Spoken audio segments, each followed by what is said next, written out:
Hi everyone, it's Dr. Flanagan. Today we're going to talk about the larynx, or at least the cartilages that are associated with the larynx. And we use this model here. It's a really good model. It has a lot of stuff on it. There's a QR code. You guys can, maybe I can zoom in on that for you. So you can use that for, you can just screenshot that, and you could probably load that in your camera, and you can use that for kind of a more in-depth review of the model. But here it is, hyoid bone at the top. It's a big model, so it's like this is a full-size pencil, so it's very large, and hyoid bone at the top. So we have the body of the hyoid bone, and then the lesser and greater wings of the hyoid bone. It's pretty obvious how that kind of all sits together. Let's go through the cartilages. There are 9 cartilages of the larynx, but only 7 visible on this model. So the first one we can mention is the epiglottis. Okay, so this is the kind of flap-like structure that's gonna close off the airway so that food travels not down the airway, but down the esophagus like it should when you're swallowing. Okay, that's nice and easy. Then on the bottom here, this is just below the epiglottis. Down here is the thyroid cartilage. That's the Adam's apple that you see on the front. Everybody has one. Men and women's cartilages, the thyroid cartilages look a little bit different in size, but everybody has one, so there you go. It doesn't wrap all the way around the larynx. It just kind of C-shaped cartilage, kind of closes the larynx. It's described as shield-like.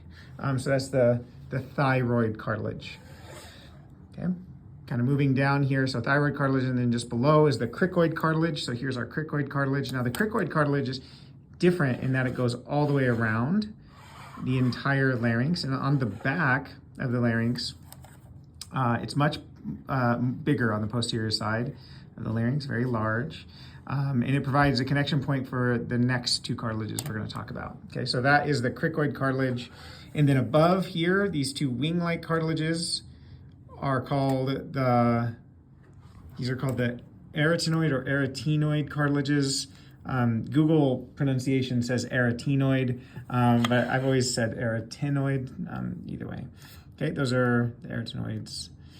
Then above, right here, this teeny tiny little nugget right there on top of the arytenoid cartilage, that is your next cartilage that we're going to reference, which is the corniculate cartilage.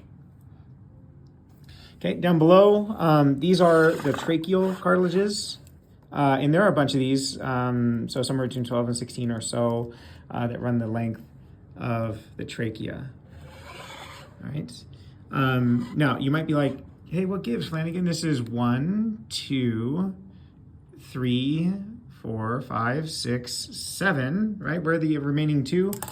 Well, the last 2, they're kind of in the soft tissues, and they lay in here like, actually kind of like this, and they are called the Cuneiform Cartilages.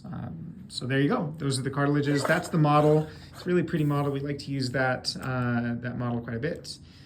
It's very good. It works very well for the larynx. All right. Thanks, everyone.